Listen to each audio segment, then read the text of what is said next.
ஏமா அர்ச்சனா, மாப்பிள்ளை எங்க காணோம்? மயிலாப்பூர் வீட்டு வாடகை வசூல் பண்ணிட்டு வாங்க நினைச்சேன், இது வரைக்கும் வரல. ரொம்ப நல்ல பையன், உங்ககிட்ட நல்லா அட்ஜஸ்ட் பண்ணிட்டு போறான்ல. ஐயோ, நல்ல ஜோடியை சேர்த்து வச்சிட்டீங்களே. ரவிக்கு கேத்த புடவை, புடவைக்கு ஏத்த ரவிக்கான்னு சொல்லுவாங்களே, அப்படி சேர்த்து வச்சிட்டீங்களே. முதலாளி, இதுக்கு ரம்மின்னு யார் பேர் வச்சது? சும்மா இருங்க, எனக்கு பேசணும். நீங்க என்னத்த பெரிய ஜோடி பொருத்தம் பாத்தீங்கன்னு எனக்கு புரியல. அவரை நம்ம லெவலுக்கு ட்ரைனிங் பண்ணி வரதுக்குள்ள எனக்கு பைத்தியமே புடிச்சிரும் போல இருக்குப்பா. நம்ம நல்ல பையன், வெகுளி எல்லாத்தையும் சகஜமா பழகுறான்னு சொல்றாங்களே. அப்ப அங்கதானே வம்பே இருக்குது. அவரோட வெகுளித்தனத்தை பயன்படுத்திக்கிட்டு இன்னைக்கு அவருக்கு கை கட்டுறவங்க நாளைக்கு ஒரு குழிய பறிச்சிருவாங்களே. முதலாளி, இதுக்கு ரம்மின்னு யார் பேர் வச்சது? என்னையா சும்மா ரம்மி கும்மின்னுட்டு. அப்பா, அவருக்கு ஒரு பெரிய கெட்ட பழக்கம் இருக்கு. உங்களை மாதிரி உண்டா ஆகான்னு புகழ்ந்துட்டா போறோம், உடனே உச்சி குளிந்துரும். எங்க ஏமாந்து நிக்க போறாரோ எனக்கு ரொம்ப பயமாவே இருக்கு. கவலைப்படாத, நான் யாருக்கிட்ட ஏமாற மாட்டேன். நீ சொன்ன மாதிரியே எல்லாரும் நிக்க வச்சு வாடகை வசூல் பண்ணிட்டு வந்துட்டேன். இப்ப என்னமா சொல்றேன் மாப்பிள்ளை பத்தி?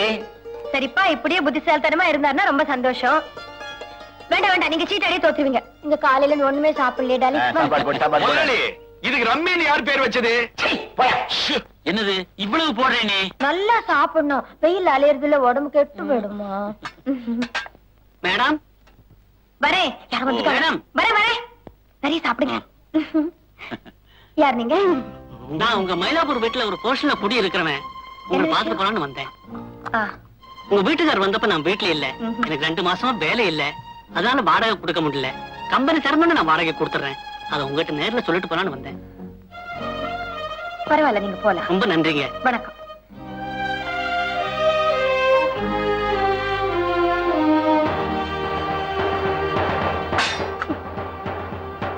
கொடுத்தனுக்காரருக்கு நானே கூட வீட்டுக்காரருக்கு கிடையாது. அது ஒண்ணுமில்ல, பாவம் அவர் ஒய்ஃப் அவங்க கஷ்டத்தெல்லாம் சொன்னா எனக்கு பரிதாபமா இருந்தது.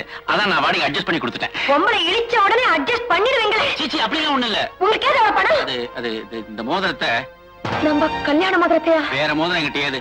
இத பாரு, ஆபத்துல அடுத்தவனுக்கு கொடுத்து உதவலைன்னா தங்கமும் தகரமும் ஒண்ணுதான். நீங்க குடுக்கலீங்க, அவரை கெடுக்குறீங்க. இன்னைக்கு கல்யாண மோதிரத்தை வச்சீங்க, நாளைக்கு வேணும்னா என்ன நீங்க யார்கிட்ட என்ன பேசுறது இல்லையா? அப்பா, ஒரு தடவை இவர் ஏதோ அசத்தனமா பண்ணிட்டு நிக்கும் போது நான் அவரை திட்டுறேன். அதை புரிஞ்சுக்காம நீங்க என்கிட்டே குத்தம் கண்டுபிடிங்க. எல்லாம் என் தலை எடுத்து. மாப்பிள்ள, அர்ச்சனா கொஞ்சம் எமோஷனல் டைப். முதல்ல கத்துவா, அப்புறம் சரியா போயிடும். நீங்க நான் ஒண்ணும் ஃபீல் பண்ணல சார். நீ முதல்ல நம்ம வீட்டுக்கு வர எனக்கு எவ்வளவு சந்தோஷமா இருக்கு. என்னால உங்க வீட்டுல ரொம்ப நேரம் இருக்க முடியாது, சீக்கிரமா பீச்சுக்கு போகணும். நீ எங்க வந்த? என்ன அப்புறமா பாருப்போ. நீங்க தான் சார் இன்னைக்கு வர சொன்னீங்க. நாளைக்கு எக்ஸாமினேஷன் ஃபீஸ் கட்ட கடைசி நாள் சார். சார் ப்ளீஸ், நீங்க பணம் கட்டல நான் பரீட்சையில உட்கார முடியாது sir. Sir please please please sir. இப்ப என்ன பண்ண சொல்றேன்? நான் என்ன கஜானா வச்சிருக்கேன்? கேட்கற போலாம் குட்டி குட்டி கொடுக்கறதுக்கு அப்புறமா வந்து பாருப்போ. இவ்வளவு நாள் நீங்க உதவுறது பெருசு இல்ல சார். கடைசி வருஷ பரீட்சைக்கு பணம் கொடுத்து உதவுங்க சார். Please please. இப்ப என்னால பணம் தர முடியாது. வேணும்னா ஒண்ணு செய்யறேன். இத பாரு, இந்த புத்தகத்தை எடுத்துட்டு போய் வீட்டுல பிரிச்சு படிச்சு பாரு, பரீட்சையில பாஸ் பண்ணுவ. போ. யோ, பரீட்சைக்கு பணம் கேட்டா ஏதோ சம்பந்தம் இல்லாத நாவலை கொடுத்து நீ படி நான் சொல்றேன். நீயும் மாச்சு, உன் பணம் மாச்சு. போய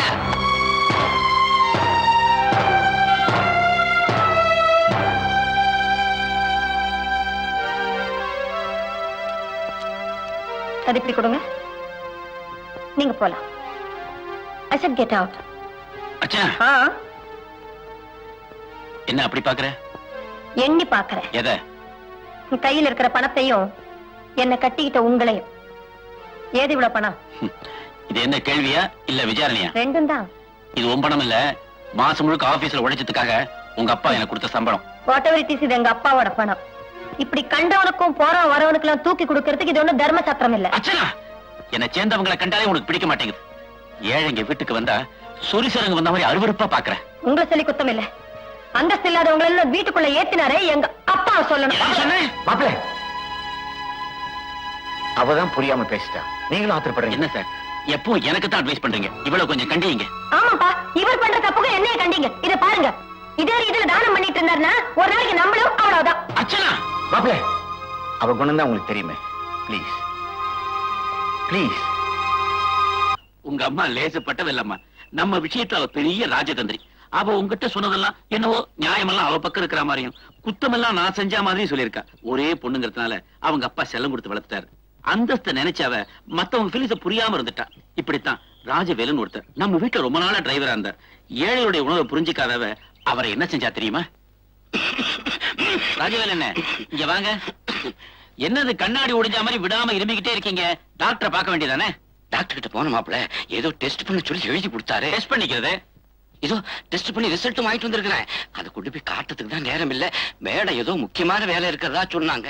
மேடம் சொல்றது இருக்கட்டும், முதல்ல இந்த டெஸ்ட காமிச்சு மருந்து வாங்கி சாப்பிடுங்க. டிபியோட ஆரம்ப கட்டம். என்னது?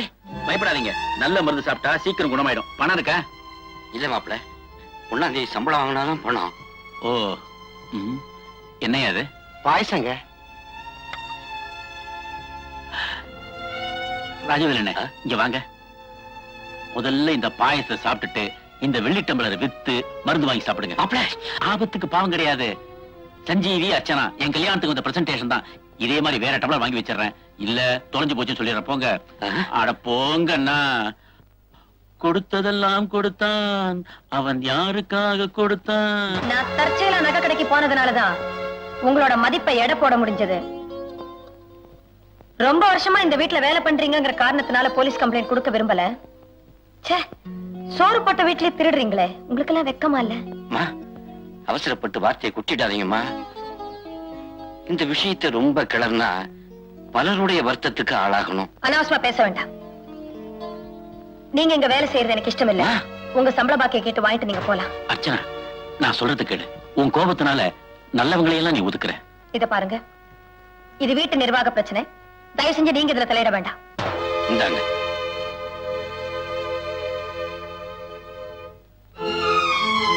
ராஜவேலண்ணே, ராஜவேலண்ணே, தப்பு என் பேர்ல தான். அவ குணம் தான் உங்களுக்கு தெரியுமே. அவளை எப்படியாவது ஏதாவது சொல்லி நான் சமாதானப்படுத்திடுறேன். நீங்க 10 நாளைக்கு அவ கண்ணில் படாம இருங்க. அப்புறமா வேலைக்கு வந்துருங்க. இல்ல மாப்பிள, இதுக்கெல்லாம் காரணம் நீங்க தான். அந்த அம்மாவுக்கு தெரிஞ்சா அதனால பெரிய குழப்பமே ஏற்படலாம். அது மூலமா உங்க 2 பேருக்குள்ள பெரிய பூகம்பமே உருவாகும். அதனால திருநது நானாவே இருந்துட்டு போறேனே.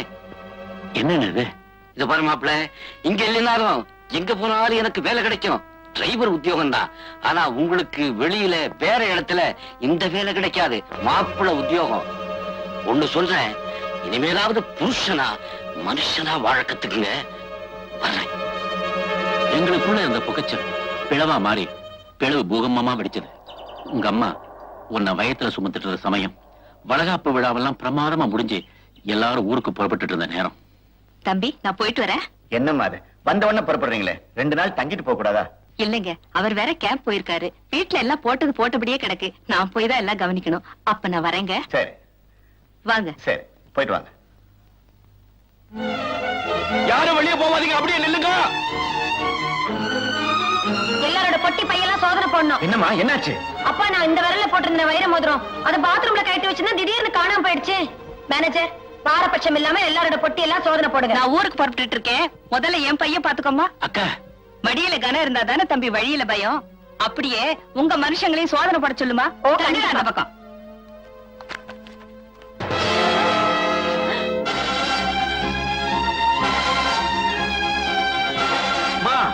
மோதிரம் எப்படி லட்டுக்குள்ள வந்தது? அர்ச்சனா, சத்தியமா நான் இதை திருடல.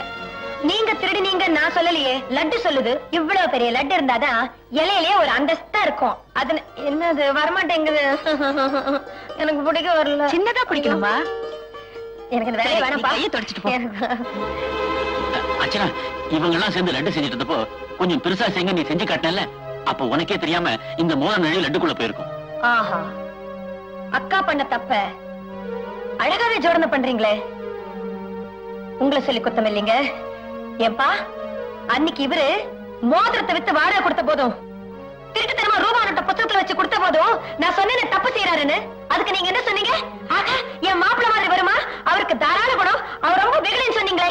இப்ப தெரிஞ்சு போச்சுல்ல, உங்க சம்பந்திகளோட அந்தஸ்தும் திருட்டு புத்தியும். பரம்பரைக்கே திருட்டு புத்தி இருக்குன்னு நினைக்கிறேன். அதுதான் அவங்க அக்காவும் வந்திருக்கு. அர்ச்சனா, தம்பி,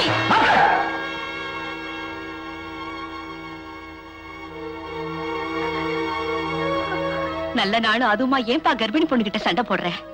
அர்ச்சனாவோட வளகாப்பு ஆயுசுலயே மறக்க முடியாத விஷயம். இதனால எனக்கு அவமானமோ வருத்தமோ கிடையாது. ஆனா ஊருக்கெல்லாம் வெகுளித்தனமா ஓடி ஓடி உதவி செய்யற உண்மை அப்பா இவங்களுக்கு வித்துட்டாரேடா. வித்தாரு. இவ்வளவு பெரிய பங்களா, சொத்து, காசு எல்லாம் வருதுன்னு வித்தாரு. ஆனா எங்க அப்பா அந்தஸ்து கூட பார்க்காதே என்னோட மான மரியாதை எல்லாத்தையும் உங்ககிட்ட அடமாற வச்சுட்டாரு. என் தலையெழுத்து. கர்ப்பிணியான என்ன, தாய் இல்லாத என்ன, இத்தனை இத்தனை பேர் முன்னாடி கை நீர் அடிச்சிட்டீங்கல்ல, சீ, இப்படி ஒரு வரவில்லைன்னு யாரும் எழுதுங்க. மாமா பாத்தீங்களா, 10 பேருக்கு படி திருட்டு பட்டம் கட்டுறா. புருஷனை புழு பூச்சி விட கேவலமா மதிக்கிறான். மாப்பிள்ள சின்ன விஷயத்தை பெருசுப்படுத்தாதீங்க. மாமா நீங்க தான் பெரிய விஷயத்தை சின்னது பண்றீங்க. இனிமே இந்த வீட்டுல இருக்க முடியாது. ஏய், உனக்கு புருஷன் வேணும்னா இந்த வீட்டை விட்டு வெளியே வந்து என் வீட்டுக்கு வந்து எனக்கு அடங்க நடக்கணும். அப்பதான் மறுபடியும் நான் இந்த வீட்டுக்கு வருவேன். வாங்கக்கா போலாம். மாப்பிள்ள ப்ளீஸ், நான் சொல்றது கொஞ்சம் கேளுங்க மாப்பிள்ள. அப்பா, நீங்க எப்ப அவரை கெஞ்சுறீங்க? உங்களுக்கு தலையெழுத்தா? என்னம்மா இதெல்லாம்? பொண்டாட்டியாச்சே, புள்ள தன்னதாச்சேன்னு கொஞ்சம் கூட பொறுப்பு இல்லாம அவர் போறேங்கிறாரு. நீங்க அவர் கால வந்து கெஞ்சுறீங்க. இத பாருங்க, உங்களுக்கு ஒரு குடும்பம் வேணும்னா இந்த வீட்டுக்குள்ள எங்க அந்தஸ்துக்கு தகுந்த மாப்பிள்ளை வாழறதுக்கு கத்துக்குங்க. நான் மாத்திரம் இந்த படி இறங்கி வந்து உங்க பொண்டாட்டியா வாழ்வேன் நீங்க கனவே காண வேண்டாம். சரிதான், போடி. நீ வெளியே வரையா, நான் உள்ள வரலான்னு பார்க்கத்தான் போறேன். என் கால்ல என்னைக்காவது ஒரு நாள் நீ விடத்தான் போறடி. வாங்கக்கா. மாப்பிள்ள மகளை பத்தின மனோவியாதியால உங்க தாத்தா ஹார்ட் அட்டாக்ல போய் சேர்ந்துட்டார். போறப்ப சும்மா போகல, என்னையும் அவர் கம்பெனில ஜாயின்ட் மேனேஜிங் டைரக்டர் அப்பாயின்மெண்ட் போயிட்டார். வரவு செலவு கணக்குல எல்லாம் நானும் கையெழுத்து போட்டு நிபந்தனை விதிச்சார். அப்படியாவது நாங்க ஒண்ணு சேர மாட்டோங்கிற நப்பாசை. நாங்க ஒன்னா சேர்ந்தோம். அதுவும் மாசம் 1ஆம் தேதி ஆபீஸ்ல கையெழுத்து போடுறதுக்காக மட்டும். கனடாவில இருந்து ஒரு கம்பெனிக்காரங்க வந்திருக்காங்க. மெஷினரி விஷயமா கான்ட்ராக்ட் பேசி கையெழுத்து போடணும்னு உங்க அம்மா சொன்னா. அது சரியான ஃப்ராட் கம்பெனின்னு எனக்கு தெரியும். நான் சொன்ன அவ கேட்க மாட்டாங்கிறது எனக்கு தெரியும். அதனாலதான் ரோட பிளாக் பண்ணி அந்த பிசினஸ் நான் கெடுத்தேன். ராதா, நான் ஒரு வீட்டுல இருக்கேனே, அந்த வீடு உங்க தாத்தா முதல்ல வாங்கின வீடு. அது ரொம்ப ராசியான வீடு, அடிக்கடி சொல்வார். அந்த வீட்டுல 3/4 பேர் இருக்கிறவங்க அவங்க உறவுக்காரங்க. அந்த வீட்டை ஒரு சேட்டுக்கு விலை பேசி பிளாட் கட்டுறதுக்கு அவங்க அம்மா ஆசைப்பட்டா. அதை ரெண்ட் கண்ட்ரோல் மூலமா நான் தடுத்தேன். காசுக்காக இல்ல, சாதாரண குடும்பங்கள் நாளைக்கு வீடு இல்லாம தவிக்க கூடாதுங்கிறதுக்காக. அந்தஸ்த பார்க்காம அந்த பெரிய மனுஷன் உங்க அம்மாவை எனக்கு கல்யாணம் பண்ணி வச்சார். அந்த நன்றிக்காக அவகிட்டே நான் பிரிஞ்சிருந்தாலும் அவ யார்கிட்ட ஏமாறாம பாதுகாத்துட்டு இருக்கேன். டாடி, நீங்களும் அம்மாவும் நடந்ததை மறந்து எப்போ ஒண்ணு சேர போறீங்க? ஒண்ணு சேர்றதா? ஒண்ணு சேர முடியும் நீ நினைக்கிற? ஏம்மா, இந்த 2 தண்டவாளமும் ஒன்னா சேருமா? சேர்ந்தது ரயில் தடம் புரண்டிடும்.